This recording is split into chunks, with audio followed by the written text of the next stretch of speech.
አርዕስተ ዜና። የኢትዮጵያ ብሔራዊ ምርጫ ቦርድ በአብዛኛዎቹ የምርጫ ጣቢያዎች በተካሄደው ድምፅ ቆጠራ መጠናቀቁን ውጤቱን በየደረጃ የማደራጀት ሥራ መጀመሩን አስታውቋል። ቦርዱ በተለያዩ የምርጫ ጣቢያዎች ያጋጠሙ የአፈጻጸም ችግሮችና ከፖለቲካ ፓርቲዎች የቀረቡ ቅሬታዎችን በዝርዝር እየመረመረ መሆኑንም ገልጿል። ዝርዝር አለ። አይኤምኤፍ ለኢትዮጵያ ተጨማሪ $468 ሚሊዮን ለመልቀቅ ከስምምነት ላይ መድረሱን አስታወቀም። ይህ ስምምነት በድርጅቱ የሥራ አስፈጻሚ ቦርድ ሲጸድቅ ኢትዮጵያ ገንዘቡ እንደምታገኝ ተነግሯል። ተሰሙታላችሁ። የአሜሪካ ተወካዮች ምክር ቤት ፕሬዝዳንት ዶናልድ ትራምፕ በኢራን ላይ የከፈቱት ጦርነት እንዲያቆሙ የሚጠይቅ የውሳኔ ሐሳብ አጸደቀም። ምክር ቤቱ በ215 የድጋፍና በ208 ተቃውሞ ድምፅ ያጸደቀው ይህ ውሳኔ ኮንግረሱ በይፋ ጦርነት ካላወጀ ወይም ወታደራዊ ኃይል ሊጠቀም ፍቃድ ካልሰጠ በስተቀር ፕሬዝዳንቱ ወታደሮቻቸውን ከኢራን እንዲያስወጡ የሚያስገድም ነው።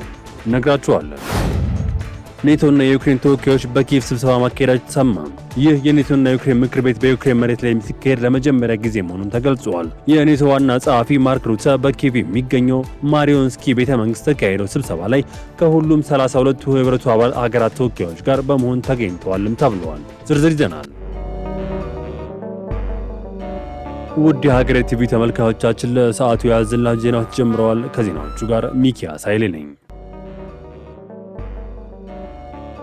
የኢትዮጵያ ብሔራዊ ምርጫ ቦርድ ውጤት የማደራጀት ሥራ ሂደት መጀመሩን አስታወቀም።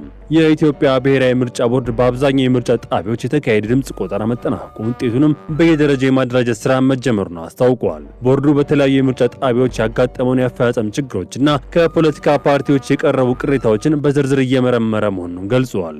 የቦርዱ ሰብሳቢ ሜላትወርቅ ኃይሉ በሰጡት መግለጫም በአሁኑ ወቅት ከየምርጫ ጣቢያ የተሰበሰቡ ውጤቶች ወደ ምርጫ ክልል በማምጣት የማደራጀት ሥራ እየተከናወነ ይገኛል ብለዋል። በምርጫ ክልል ደረጃ ውጤትን የማዳመር ሥራ የሚጀምረው ቢያንስ የ30 ጣቢያዎች ውጤት ለክልሉ ጽሕፈት ቤት ሲደርስ መሆኑን የጠቀሱት የሰብሳቢዋ ሂደቱ በፖለቲካ ፓርቲዎች ወኪሎችና ታዛቢዎች ፊት በከፍተኛ ጥንቃቄ እንደሚከናወንም አብራርተዋል። ይሁን እንጂ በልዩ ልዩ ምክንያቶች ምርጫ ባልተከናወነባቸው ወይም በተቋረጠባቸው ጥቂት ጣቢያዎች ላይ ቦርዱ አስፈላጊውን ማጣራት እያደረገ መሆኑንም ተገልጿል። እንደ ቁጫ ዲሞክራሲያዊ ፓርቲ ያሉ የፖለቲካ ድርጅቶች ያቀረቧቸው የቅሬታ ሪፖርቶች በቦርዱ የሕግ ክፍል በኩል እየተመረመረ መሆኑን ተገቢ ውሳኔ የሚሰጥን ተመላክቷል።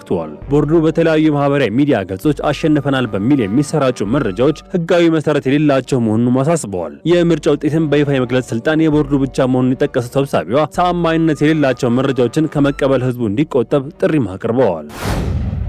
አይኤምኤፍ ለኢትዮጵያ ተጨማሪ $468 ሚሊዮን ለመልቀቅ ከስምምነት ላይ መድረሱን ታስታወቀም። ዓለም አቀፉ የገንዘብ ድርጅት አይኤምኤፍ እና የኢትዮጵያ መንግስት ለ4 ዓመታት የተዘረጋው የ$3.4 ቢሊዮን የብድር ድጋፍ ማዕቀፍ አምስተኛ ግምገማ ቴክኒክ ስምምነት ላይ መድረሳቸውን ገለጹ።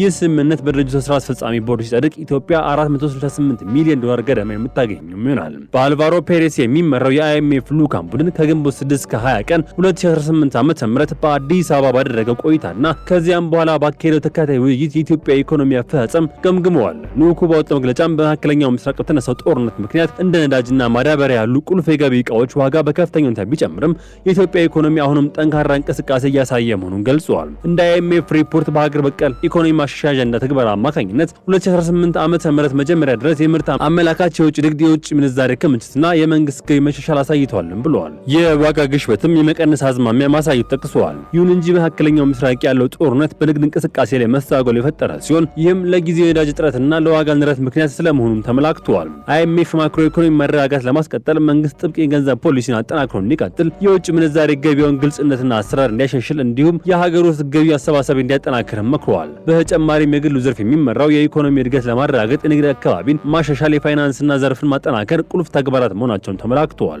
የሀገሪቱን የውጭ ዕዳ ዘላቂነት ለማረጋገጥ ከባለድርሻዎች ጋር የሚደረገው ድርድር ተስፋ ሰጪ በሆነ መልኩ እየቀጠለ መሆኑን ድርጅቱም ገልጿል። የልዑካን ቡድኑ በአዲስ አበባ ቆይታው ከገንዘብ ሚኒስትሩ አቶ አህመዲን ሽዴ፣ ከብሔራዊ ባንክ ገዢው ዶክተር ኢዮብ ተካልኝና ከሌሎች ከፍተኛ ባለስልጣናት ጋር መወያየቱንም አስታውቋል። ይህ አምስተኛው ግምገማ ሲጸድቅ አይኤምኤፍ ለኢትዮጵያ እስካሁን የሰጠው ጠቅላላ ገንዘብ ድጋፍ $2.65 ቢሊዮን ይደርሳልም ተብሏል።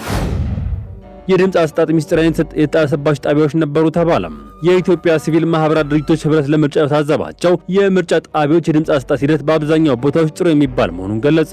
የኢትዮጵያ ሲቪል ማህበራት ድርጅቶች የህብረት ለምርጫ በሰባተኛው ጠቅላላ ምርጫ የመጀመሪያ ደረጃ ሪፖርት አስመልክቶ መግለጫን ሰጥቷል። ህብረቱ ለሰባተኛው ጠቅላላ ምርጫ ከ3000 በላይ ተቀማጭና ተንቀሳቃሽ ታዛቢዎች ያሰማራ ሲሆን የመጀመሪያ ደረጃ ትዝብት ሪፖርት ታዛቢዎች ድምጽ መስጫ ቀን በተሰማሩባቸው የምርጫ ጣቢያዎች በታዘባቸው ሂደቶች ላይ የተመሰረተ መሆኑን ገልጸዋል። ይሁንና ቡድኑ በምርጫ ታዛቢነት ስራው ወቅትም የ19 የምርጫ ጣቢያዎች አስፈጻሚዎች ስለ አንድ ፓርቲ እጩዎች ብቻ ግንዛቤ ሲሰጡ መታዘቡንም አስታውቀዋል። የህብረቱ የቦርድ ሰብሳቢ አቶ ሳህለ ስላሴ አበበ ህብረቱ ለትዝብት በተቀመጠባቸው ጣቢያዎች መካከል በ87 ውስጥ በእያንዳንዱ የምርጫ ጣቢያ 10 የሚሆኑ መራጮች ከመረጡ በኋላ የመለያ ቀለም በጥፍራቸው ላይ ሳይደረግላቸው እንዲመርጡ መደረጉን ታዝበናል ሲሉ ገልጸዋል። ህብረቱ በድምጽ ቆጠራ ወቅት ባደረገው የመታዘብ ሚና 2468 የድምጽ መስጫ ጣቢያዎች በሰላማዊ መልኩ ያለምንም ጣልቃ ገብነት ማስፈራሪያ ቆጠራ ማከናወናቸውንም ገልጸዋል።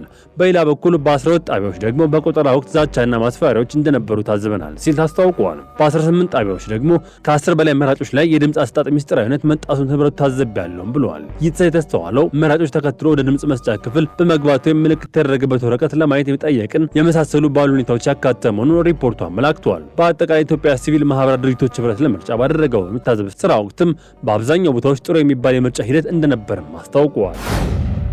የአፍሪካ ኖርዲክ ሀገራት ጉባኤ በአዲስ አበባ ይካሄዳል። ኢትዮጵያ በመስከረም 2019 ዓ.ም የሚካሄደው የአፍሪካ ኖርዲክ ሀገራት ጉባኤ እንደምታስተናግድ ተነገረ። በኢትዮጵያ ከኖርዌይ አምባሳደር ኒስቲያን ክርስተንሰን ጋር መወያየታቸውን የገለጹት የአዲስ አበባ ከተማ አስተዳደር ከንቲባ አዳነች አቤቤ አዲስ አበባ ይህንን ጉባኤ እንደምታስተናግድም ጠቁመዋል። በውይይታቸውን በመጪው መስከረም ወር በኢትዮጵያ የሚካሄደው የኖርዲክ አፍሪካ ጉባኤ ላይ በጋራ የሚሰሩ ጉዳዮች ላይ ዙሪያ ስለመምከራቸውም ተገልጿል። አዲስ አበባ አህጉራዊና ዓለም አቀፋዊ ኩነቶችን የማስተናገድ ብቃቷ ከጊዜ ወደ ጊዜ እየተሻሻለ እንዲሁም ልምድ እያካበተች ተመራጭ እየሆነች መምጣቷን ከንቲባዋ በማህበራዊ ትስስር ገጻቸው አመላክተዋል። የኖርዲክ አፍሪካ ጉባኤንም ከሚመለከታቸው አካላት ጋር በመሆን እናሳካዋለን ሲሉ ከንቲባ አዳነች አቤቤ ገልጸዋል። ኤርትራ የተባበሩት መንግስታት ድርጅት ጠቅላላ ጉባኤ ምክትል ፕሬዝዳንት ሆና ተመረጠች። የተባበሩት መንግስታት ድርጅት ጠቅላላ ጉባኤ በ85ኛው መደበኛ ስብሰባ ላይ ባለብዙ ወገን ዲፕሎማሲ ዙሪያ ያተኮረ ቁልፍ አጀንዳዎች ተወያየ ሲሆን በስብሰባው ለድርጅቱ 81ኛው ጠቅላላ ጉባኤ መሪ የሚሆኑትን አካላት መርጠዋል። በዚህ መሰረት የምስራቅ አፍሪካዊቷ ሀገር ኤርትራ የከፍተኛ አባል አገራትን ድምጽ ማግኘት ከጠቅላላ ጉባኤ ምክትል ፕሬዝዳንት አንዷ ሆና ተመርጣለች። ኤርትራ ከተመረጡ ሌሎች 16 ሀገራት ጋር በመሆን የጸጥታው ምክር ቤት 5 ቋሚ አባላትን ቻይና፣ ፈረንሳይ፣ ሩሲያ፣ ብሪታንያና አሜሪካ መቀላቀል ጠቅላላ ጉባኤ ቢሮ በጋራ ትመራለች። ከኤርትራ በተጨማሪ እንደ አፍጋኒስታን፣ ፊንላንድ፣ ግብጽ፣ ሊባኖስ፣ ፓራጓይ እና ዚምባብዌ ያሉ ሀገራት በምክትል ፕሬዝዳንትነት መመረጣቸውም ታውቋል። በተመሳሳይ ዕለት በሚስጥር የተካሄደው የድምጽ አሰጣጥ ስነ ስርዓት የወቅቱ የባንግላዴሽ የውጭ ጉዳይ ሚኒስትር ካይሉሪ ራህማን የ81ኛው ጠቅላላ ጉባኤ ፕሬዝዳንት ሆነው ተመርጠዋል። ትራምፕ የኢራን ጦርነት እንዲያቆም የሚያስገድድ ውሳኔ ሀሳብ ጸደቀም። የአሜሪካ ተወካዮች ምክር ቤት ፕሬዝዳንት ዶናልድ ትራምፕ የኢራን ጦርነት እንዲያቆም የሚጠይቀውን የውሳኔ ሀሳብ አጸደቀ።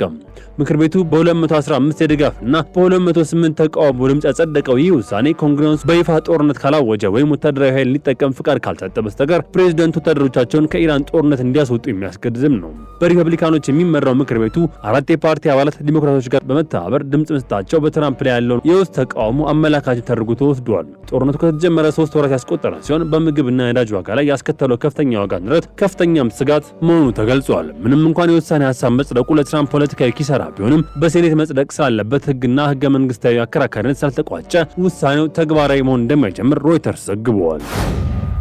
የኔቶና የዩክሬን ምክር ቤት ስብሰባ ተካሄደ። የሰሜን አትላንቲክ ጦር ቃል ኪዳን ድርጅት ኔቶና የዩክሬን ተወካዮች በኪየቭ ስብሰባ ማካሄዳቸው ተገለጸ።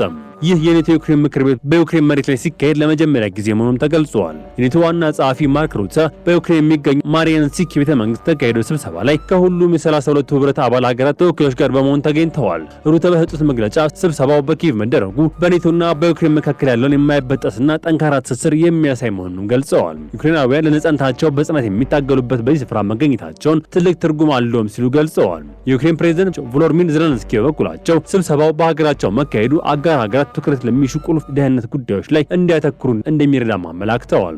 ማርክ ሩተ በቆይታቸው ወቅትም ሩሲያ በጦርነት የሚያጋጥማት ስላለው ከፍተኛ የሰው ኃይልና የቁሳቁስ ኪሳራ ያነሱ ሲሆን ለሩሲያ ወጣቶችም ጥሪ አስተላልፈዋል። በተጨማሪም ዩክሬን በቅርቡ በቅዱስ ፒተርስበርግ ላይ ስለፈጸመች ጥቃት በማንሳት የሩሲያን አስተዳደር ወቅሰዋል። በመጨረሻም ሁለቱ መሪዎች ዩክሬን የኔቶ አባል የመሆን ግቧን እንደማትተውና የህብረት አባል ሀገራትም ለዚህ ድጋፋቸው እንደሚቀጥሉ በድጋሚ አረጋግጠዋል። አብዛኞቹ የኔቶ አባል ሀገራት ስብሰባው ላይ የተወከሉት በህብረቱ ቋሚ ተወካዮች አማካኝነት እንደነበር ተገልጿል ሲል ኪየቭ ፖስት ዘግበዋል።